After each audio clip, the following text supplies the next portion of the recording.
All right, talking with Army veteran Patrick Montgomery, founder of KC Cattle Company. Patrick, you're one of the very few people I've interviewed where they're actually sitting out in the woods. I think I interviewed Griff a long time ago. He was sitting on a dock next to a lake.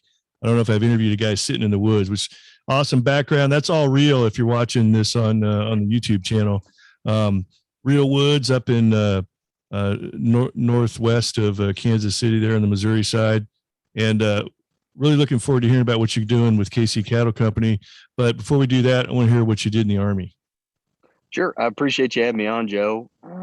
It's essentially my story in the Army starts out in 2010. I dropped out of an ROTC program I was doing at Northwest Missouri State University, and I enlisted with the 75th Range Regiment contract.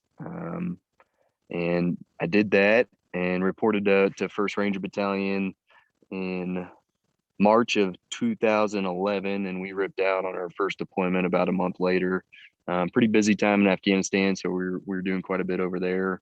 And yeah, we did that for about 4 years, and then I spent a little bit of time at Fort Riley, Kansas, before I transitioned out, moving a little closer to Kansas City, trying to get away from that crazy lifestyle, special operations there for a little bit. So yeah, that kind of sums up my career in 30 seconds or less. Quick synopsis.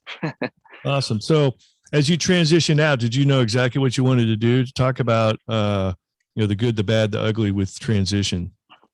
I think the Army does some things really well with that transition out of the military, and they do some things really poorly. Um, Kind of one of the things I think they do really well is kind of prepping you for doing job interviews and kind of thinking through some of the logistics of, hey, what's your plan once you get out. And I had a pretty solid plan. I had already been accepted to Mizzou, and I was moving to Columbia when I got out there, and kind of pursuing a career path in veterinary medicine. But I think one of the things they don't do well is kind of prepping you for how tough that transition is of losing that camaraderie of being surrounded by people that have the same mission as you do, right, to protect this country. And so that's the part that I think I really struggled with when I got out, is just like, man, this civilian life of being able to get up whenever I want and do whatever I want is great. But you do miss putting on the uniform every day, and you miss being around people that kind of um, have the same mindset and are as motivated as you. Mm-hmm. So that was probably one of the things I preach most, is to veterans that are making that transition, is prep for that. And if you don't have a support system to kind of handle that, mine was my wife, but if you don't have that support system, you need to think through that as well. Of whether it's hunting trip once a year with your other buddies that have gotten out, or something of that nature, to make sure you're getting time to kind of feed that hole that is created by exiting the military. Yeah. So, did you end up finishing school at Mizzou, and talk to us about some of the things you did initially, job wise, right after getting out? Sure. So, like I said, we moved to Mizzou. My major was animal science, and I was planning on going to veterinarian school after I got done with my undergrad. I was doing a minor in entrepreneurship, and I kind of discovered this passion for business that I didn't know I had. So I changed my mind. My last semester of my undergrad, I decided that I wasn't going to go to veterinarian school, and so kind of my next step was, figuring out, all right, well, I need to start applying for jobs. I graduate here in a month. And so I started doing that. And, one of the jobs I applied for was a really solid company here in Kansas City. It was a security consulting position, and I went and interviewed. I did well at the interview. And, one of the last things I asked was, do you have any questions for us? And my question was, what do you spend the majority of your day doing? And their answer was convincing corporate we're worth the money they pay us. And I was just like, man, I really feel like I'm selling out for a paycheck here. Um, so I was driving home from Kansas City back to Columbia, and I remember just calling my wife and being like, man, I'm so unmotivated to kind of sell out to this corporate America dream of doing the 8 to 5, and making a good paycheck with good benefits. It just kind of goes against everything that I believed in growing up. And so I told her I wanted to start a business, and I didn't really know what business. I just knew I wanted to start a business. So that was kind of a 2 to 3 month time period of whiteboarding business ideas and business names, and kind of the epiphany I had was, being an ag student at the University of Missouri, not coming from an ag background, there's this huge disconnect between agriculture and the end consumer. And so I saw an opportunity there to create this company. And so that's what I did when I graduated. No kidding. And so talk about KC Cattle Company. What do you guys specialize in? So our big thing's Wagyu beef. When I created the company, nobody knew what the heck that was. I'd say now about 80% of people are pretty familiar with Wagyu beef, have at least heard of it. Yeah, The the big I'll tell you a little bit of my own experience with that. Everybody's heard of Kobe beef. It's been around for decades, and just in the last few months, I've been hearing Wagyu beef many times, even with people that I've interviewed. They're talking about Wagyu beef. So go into some little more detail about what Wagyu beef is and how that came about. Sure. So I'll start with your comparison to Kobe because that's normally the first thing I go to Okay. when people haven't heard of Wagyu beef. So what I like to say is all Kobe beef is Wagyu, but not all Wagyu is Kobe beef. Kobe is a region of Japan that raises some of the best Wagyu in the world. So if you're seeing it here in America, you should definitely be skeptical unless you're paying 150 to $200 for a steak and 50 to $60 an ounce. It's probably not Mhm. actual Kobe beef. Um, Wagyu is essentially just means black cow in Japanese, and essentially it's got two mutations within its genome that make it special. One of which allows for about 10 times the amount of intramuscular fat. The second being the melting temperature of that fat's about 20 degrees less than your standard continental breeds of cattle. So it makes for a very umami, buttery flavored steak. So that was kind of our big thing when I launched, is nobody was really doing that in a big way here in the Midwest yet. I was probably about a year early to bringing Wagyu to Kansas City. It was a pretty tough startup there for the first couple of years, but it caught on eventually. So Wagyu beef is not like you're not massaging cattle all day long. It's really the genetics of the cow. Yeah, it's genetics and how you feed them. How you feed them is definitely important. We don't do massages, at least yet, for our cattle. Um, but yeah, so the feeding program, the husbandry program of how you actually treat the cattle, and then the genetics is probably the most crucial portion to that tripod of creating really good beef. Wow. And so there's a lot more fat, a lot more or marbleization built into the meat, which just gives it a much better flavor. Exactly. That's it. Yep. And so how long ago did Wagyu beef in the US start? It's fairly new, right? It's been here since the late '80s. The story of how it came about is pretty freaking cool. You should definitely do some research about it if you haven't heard the story. But essentially, um, the genetics were brought over from Japan in the late '80s, and it was kind of a shady deal of how they were brought to this country. But it was some embryos and straws of semen and a few breeding animals that were brought over here, and less than 50 animals, and that's where the entire herd originated from in America. So Really? pretty cool story of how that all came about. Yeah. Now when you're looking at the beef itself, like just when it's first being processed, can you like just visually look at and compare two different kinds of beef, and does it jump out at you that how much different it is, or is it really just in the taste? Well, so one of the things they do when you have a whole carcass is they pull out a rib. That's normally where your select choice and prime grading scale from comes from, is Uh, they pull out that rib and they check the marbling on the rib eye. Um, And so that's definitely one of the things we look for. One of the other things you're looking for on a cat carcass is how much back fat they have. You want the animals pretty dang fat when you bring them in for harvest there. And we've learned a ton in the last couple of years, kind of by trial and error, just figuring out what works and what doesn't. But you can definitely tell a difference in the carcasses. yeah. Wow. Okay. So talk about some of the initial lessons learned from starting a cattle company, essentially buying the land, getting the specialized cattle. Um, the we didn't buy land, we leased land, and I would definitely suggest anybody that's trying to get into agriculture not to spend the money on actually buying land. You're going to need every bit of that that capital for startup. Yeah. um, so that the big thing we figured out was just our initial plan was way too ambitious. I wanted to own from calf through processing to getting those steaks back, to having a distribution company, to and it was probably a little too ambitious. So, I went after that business model for about a year and a half, and I kind of had to really pull back and be like, man, we need to build the front end of this company and have the sales to support the rest of it and kind of backfill from there. And another big lesson, our original business model just didn't work. It was selling wholesale to restaurants and then kind of doing a little bit of farmers markets and things like that. It didn't work for us.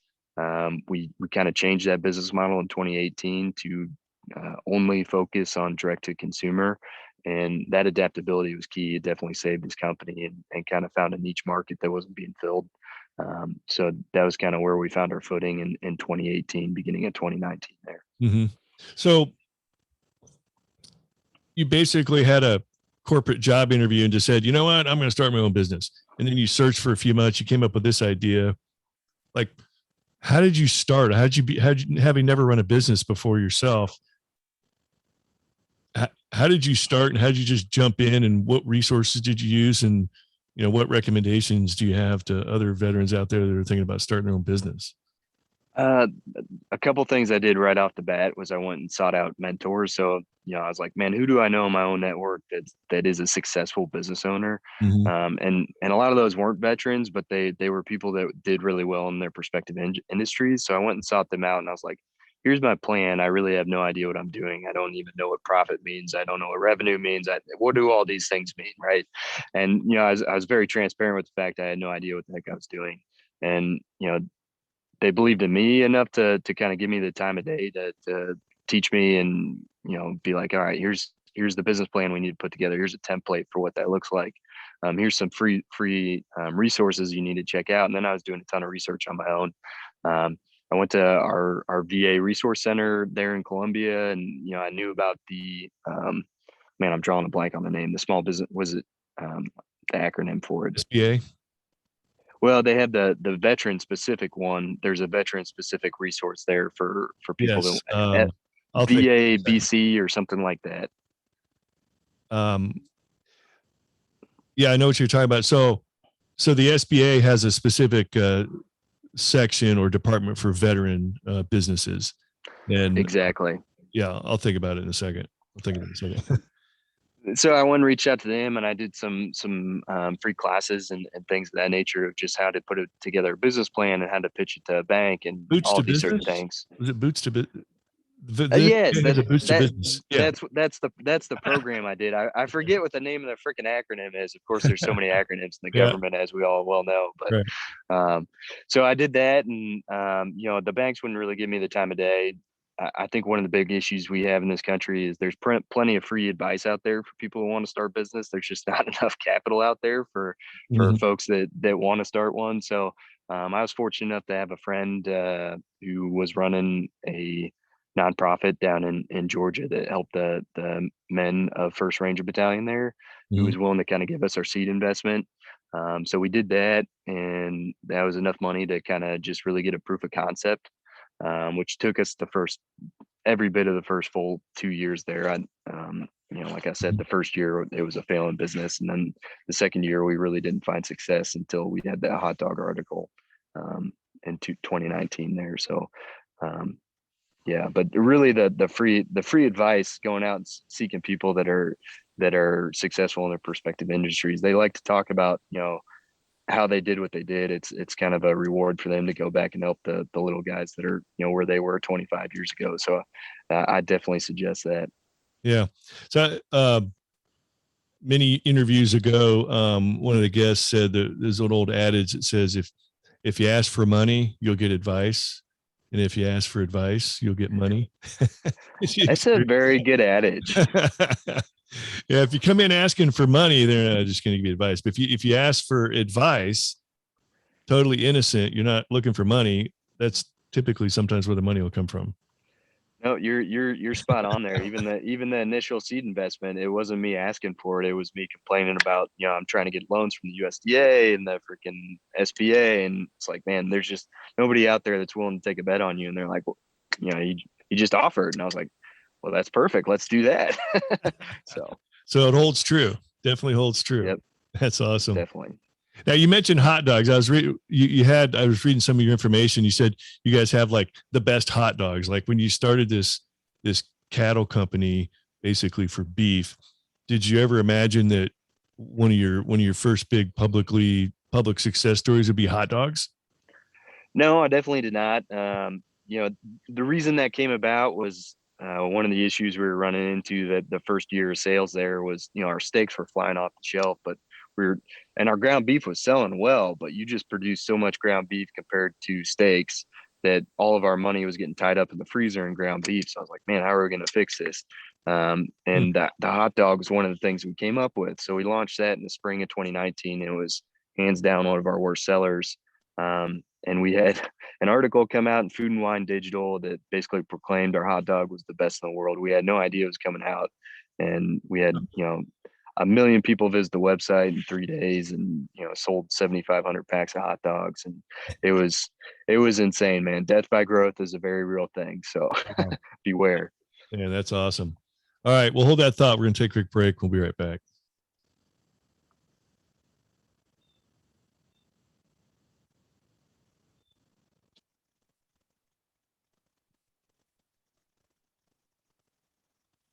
All right, back talking with Army veteran Patrick Montgomery, founder of KC Cattle Company. So, Patrick, just out of nowhere, you jumped into entrepreneurship, started a business, a lot of lessons learned. What kind of skills did you learn in the military? What were some of those skills you had learned from all your experience in the Army that really came to light and helped out in being a business owner? It's a great question, Joe. And I think there's a couple things that jump immediately to mind there. And the first of which is, you heard me mention that our original business plan was just failing. It just was not working. We were losing money hand over fist. And, one of the things you learn in the military is you can have the best plan in the world, but when that first shot goes over your head, it goes out the window, right? We've all heard that a million times. Yep. And that carries over so well to the business world, because you kind of learn to flip that switch when you're in the military of, hey, this isn't working and I need to try a new plan of attack. You're not setting that ego of that egotistical, like, I created this plan, it's got to work, I got to keep doubling down. And so adaptability is freaking huge that you learn in the military that transfers over very well to entrepreneurship. The other part's just work ethic, right? Like you're no stranger to working 60 to 80 hours a week, and that's what you're going to do those first couple of years of business. And even now, it's like, we're in our fourth year of sales. We have an established business model, but I still work 60, 80 hours a week. But I get to do it in places like this, talking to you, instead of in an office cube somewhere. So I just think the military does a lot of disservices to veterans in the aspect of they don't preach entrepreneurship more. We all hear that there's all these issues going on in the veteran community, but I think part of that's perspective. We all dealt with things that were terrible when we were in, whether you deployed or not. And if you just kind of flip that mindset of, hey, those things I experienced are going to be detrimental to the rest of my life, to, hey, I'm going to take that experience and I'm going to use it to motivate myself to go do awesome things in my community once I exit. I think it's huge. Right. Yeah. Great perspective. So, you're in year 4, you say, of KC Cattle Company, roughly? Yep. This is our 4th year of sales. So have you started, have you started making a profit? Yeah. So last year was our first year making money. Awesome. And what was it specifically that turned the tide? Was it the hot dogs, or was it just a reassessment of the whole business model? So the hot dogs was a great deal. We lost money on that because my business just wasn't designed to ship single packs of hot dogs across the country. Right. But what we gained was, 20,000 customers that read about our story and loved the brand, and they absolutely loved the product. So they came back to purchase more. So we got an established business model out of that. Going into 2020, we had all these plans of, a little more controlled growth instead of just chaotic growth like we experienced in 2019. But then obviously COVID kind of changed all that, and for us it was in a good way. I mean, people couldn't find protein on their shelves, so they were scouring the internet for beef, and they came to us, and so we gained a ton of new customers out of that as well. Yeah. So going back to the hot dog thing, everyone talks about don't eat hot dogs, there's so much bad stuff in them. Obviously your hot dogs don't have all this bad stuff in them. So have you had any issues overcoming the stigma of the whole concept of hot dogs? Well, it's kind of good for us because we have a ton of counter arguments to the arguments people make to us, right? Like, it's packed full of sodium. Our hot dogs are one of the lowest sodium that you're going to find out there. So, moms love to feed them to their kids. People that are worried about their health love to eat our hot dogs. We're not pumping in some of the weird things that you see in hot dogs you buy at the store. It's all natural, uncured, fully cooked, caseless hot dog made 100% with Wagyu beef.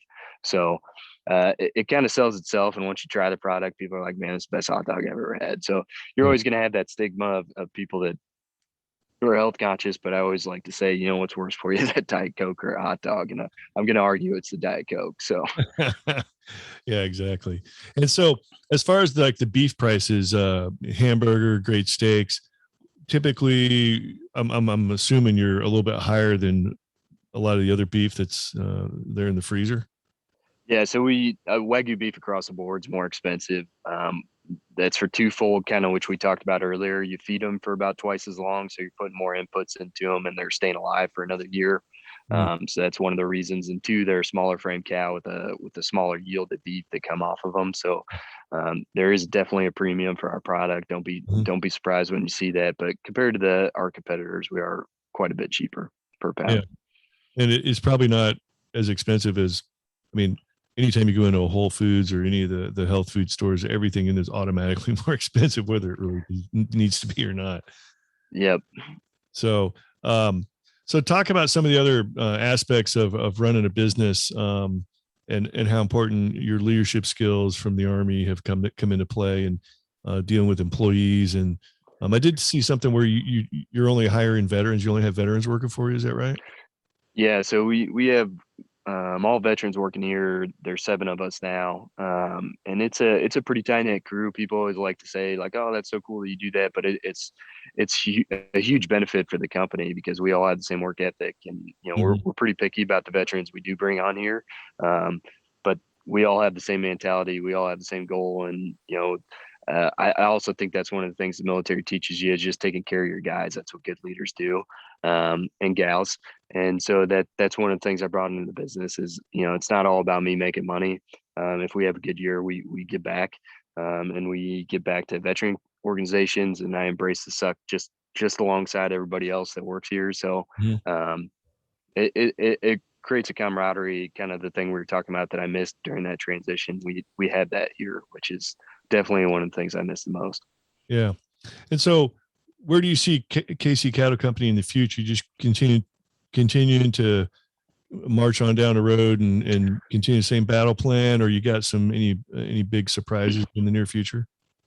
Yeah, so this year's been weird for us. We've never had a normal year since I started the company, right? Like 2019 was a hot dog deal, 2020 is COVID. So this is kind of our first semi-normal year, and it's been anything but.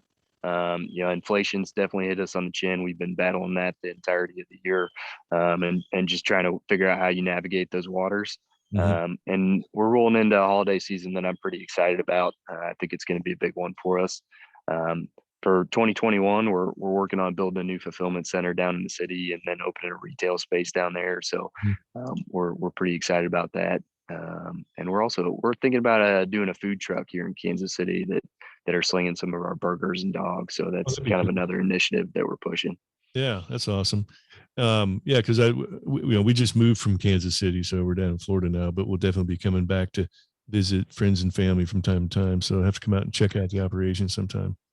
Well, when you come up, definitely let me know and we'll give you a tour. Yeah, love to see it. That'd be awesome. So to close out, if you're talking to somebody out there, a veteran, somebody getting out, somebody in transition, looking to start their own business. Wait a minute, before we do that, back up a little bit. How do we find KC Cattle Company? Because you are direct to consumer, right? So yeah, that's all we do. Talk about that process, and if somebody's interested in KC Cattle Company, how do we find you? Yeah, so easiest way to find us, we're on all the major social media platforms at KC Cattle Company.